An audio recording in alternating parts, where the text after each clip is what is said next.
Representative Joseph Hayne Rainey, another member from South Carolina, also delivered a powerful speech during the debates on that bill, explaining why blacks were most often the targets of Klan violence. When we call to mind the fact that this Klan persecution is waged against men for the simple reason that they dare vote with the Republican Party, the question is sometimes asked, why do not the courts of law afford redress? We answer, because the courts are in many instances under the control of Democrats who are wholly opposed to the impartial administration of law and equity. What benefit would result from appeal to courts whose officers are secretly in sympathy with the very evil against which we are striving? If the Negroes, numbering 1/8 of the population of these United States, would only cast their votes in the interest of the Democrats, all open measures of violence against them would immediately be suspended and their rights as American citizens recognized. But I can only say that we love freedom more, vastly more than slavery. Consequently, we hope to keep clear of the Democrats.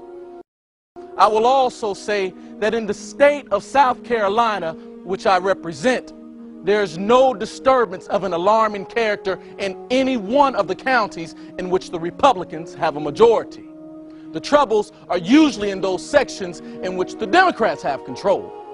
I say to the entire membership of the Democratic Party that upon your hands rests the blood of the loyal men of the South. Disclaim it as you will, but the stain is there to prove your criminality before man and God in the world in the day of retribution, which will surely come.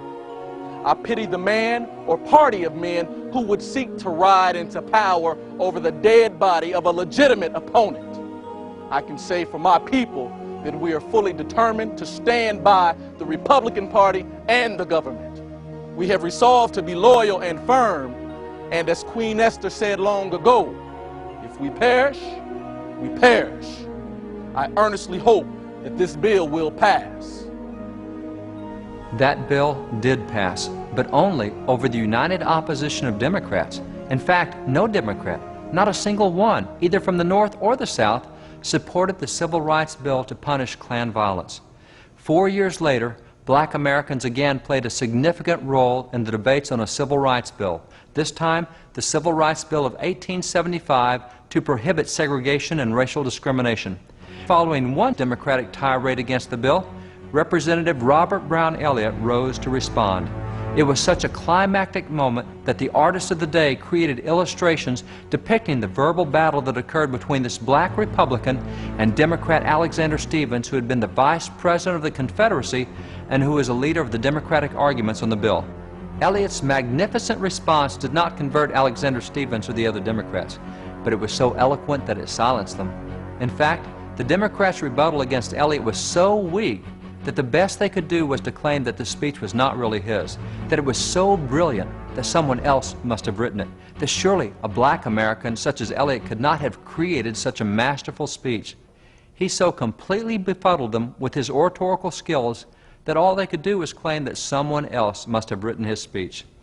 Representative John Roy Lynch of Mississippi, in closing his speech on the same bill, predicted what he believed would be the outcome of the vote. In conclusion, Mr. Speaker, I say to the Republican members of the House that the passage of this bill is expected by you. If any of our Democratic friends will vote for it, we will be agreeably surprised. But if Republicans should vote against it, we will be sorely disappointed. But I have no fears whatever in this respect. Republicans have stood by the colored people of this country when it was more unpopular to do so than it is to pass this bill.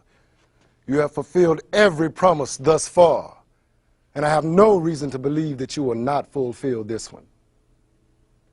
That Civil Rights Bill did pass, but regrettably, Representative Lynch did not receive the surprise he'd hoped for. It was exactly as he had suspected.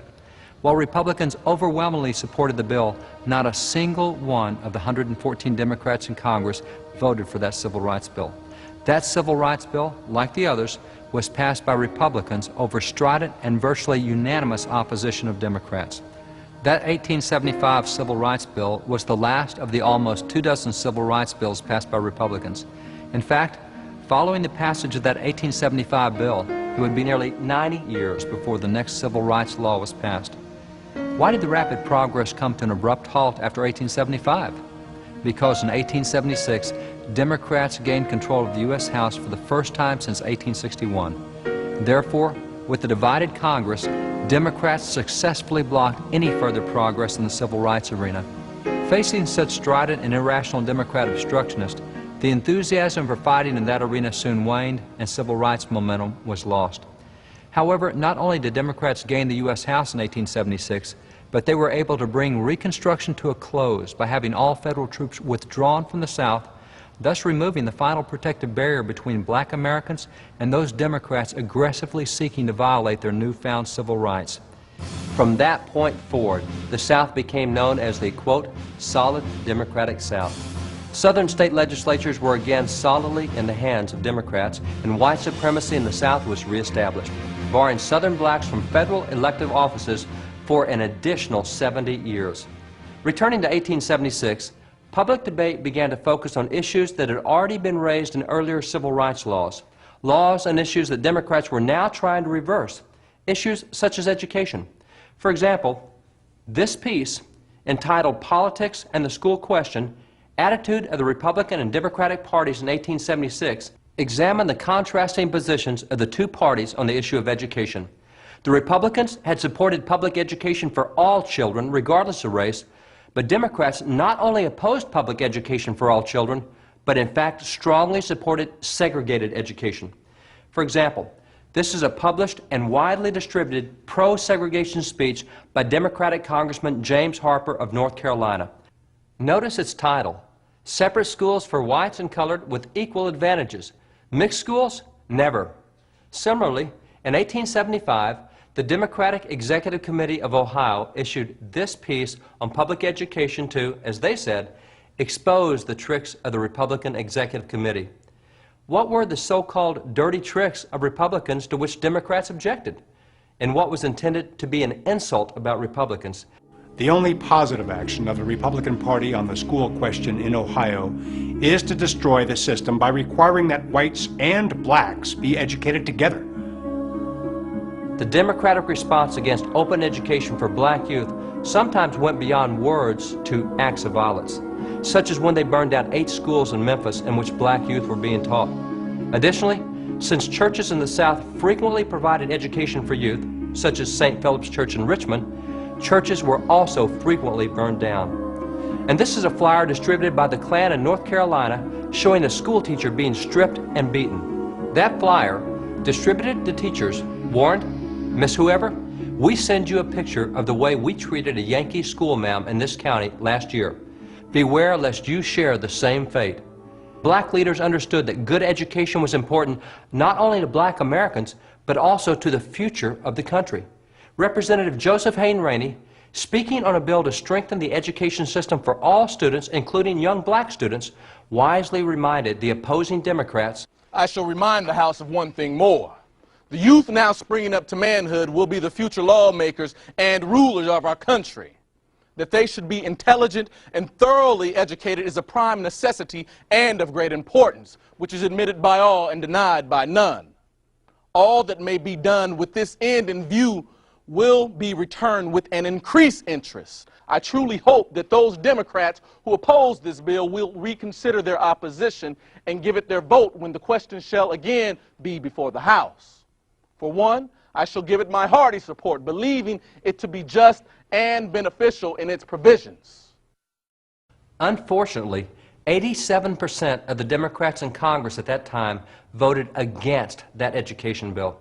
Segregated, inferior, and dilapidated schools for blacks became the norm in the southern states under Democratic control.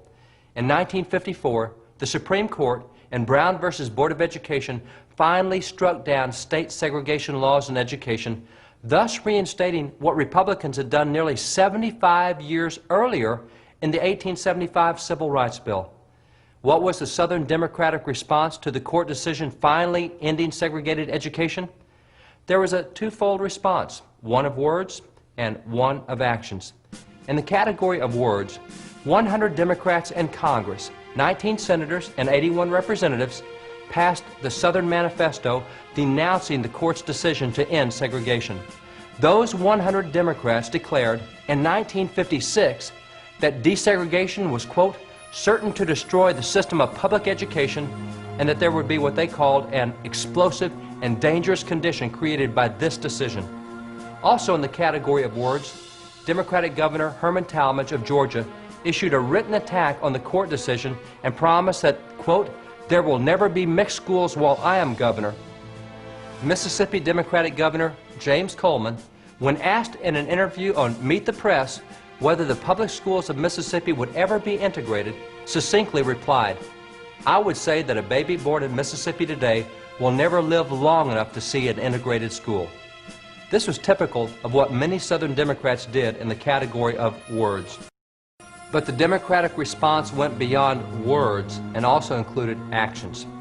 For example, in 1956, Democratic Governor Allan Shivers of Texas deployed the Texas Rangers to keep blacks from entering schools in Mansfield.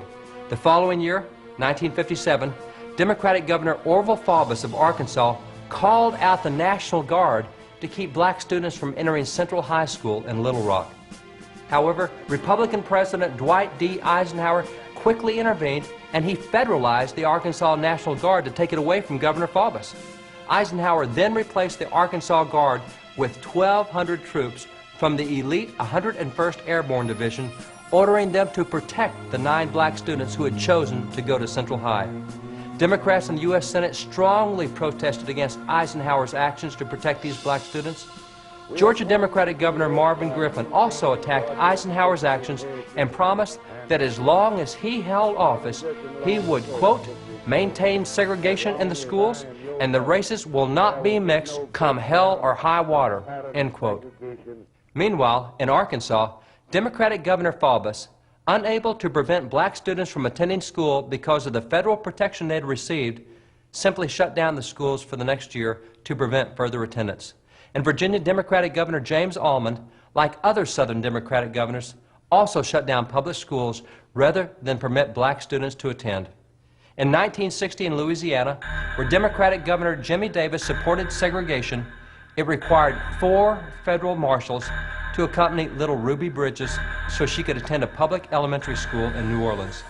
So deep-seated was the racism among Southern Democratic leaders that when the 1964 Civil Rights Bill became law, Lester Maddox, who became Democratic Governor of Georgia, sold the fast food business that he owned rather than serve blacks in his restaurant. And in 1960, Mississippi Democratic Governor Hugh White even requested that evangelist Billy Graham segregate his crusades, something Graham refused to do. In fact, when South Carolina Democratic Governor George Timmerman learned that Billy Graham had invited African Americans to a Reformation rally at the South Carolina State Capitol, he promptly denied use of the facilities to the evangelist. Some Democratic Southern governors did work for integration, including Tennessee Governor Frank Clement, Florida Governor Leroy Collins, and Kentucky Governor Happy Chandler. But these tended to be the exceptions among Southern Democratic governors rather than the rule, and their admirable behavior was clearly overshadowed by the negative behavior of the others. Democratic leaders long stood in the doorways of schoolhouses and told black children, "We don't want you in here to get the good education that our children are getting."